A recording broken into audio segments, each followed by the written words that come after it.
Ya, jadi persoalan peradaban ke depan itu adalah persoalan bagaimana mengatasi krisis ekologi.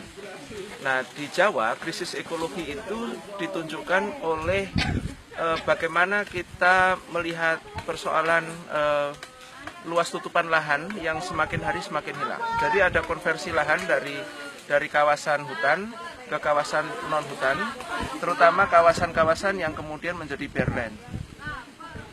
Nah, persoalannya kemudian adalah bagaimana kita membuat sebuah program penghijauan yang tidak hanya pro lingkungan hidup, tetapi juga pro ekonomi dan pro sosial. Jadi, 3 pillars of sustainable development itu, sosial, ekologi, dan ekonomi, itu harus dicapai bersama-sama. Nah, kawasan yang dikembangkan oleh Pak Bambang ini cukup menunjukkan betapa bahwa 3 itu bisa dicapai.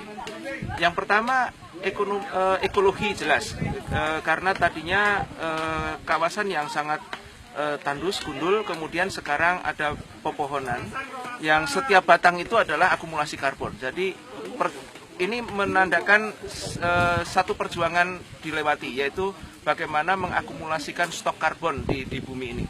Jadi stok karbon terjadi.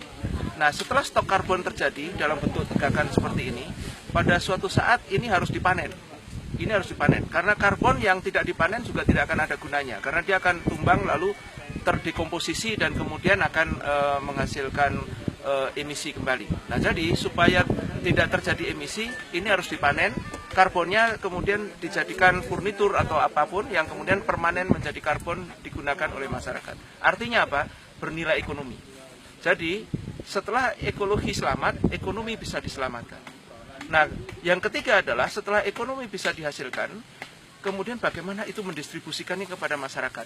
Nah, mungkin PR Pak Bambang ke depan itu adalah menyentuh sektor sosial ini. Bagaimana pemanenan karbon dan penyelamatan lingkungan yang sudah terjadi ini bisa menghasilkan pemberdayaan ekonomi bagi masyarakat setempat. Mungkin ke depan perlu dibangun model-model kemitraan dengan masyarakat lokal untuk ikut memanen karbon yang sudah dihasilkan oleh kebun ini. Jadi karbon diambil, dijual, menghasilkan ekonomi, ekonominya meresap ke masyarakat, lalu ditanam lagi, menghasilkan karbon lagi, ekonomi meresap lagi ke masyarakat, dan seterusnya, sehingga ekologi, ekonomi, sosial semuanya terbantu untuk maju bersama. Saya kira itu testimoni saya.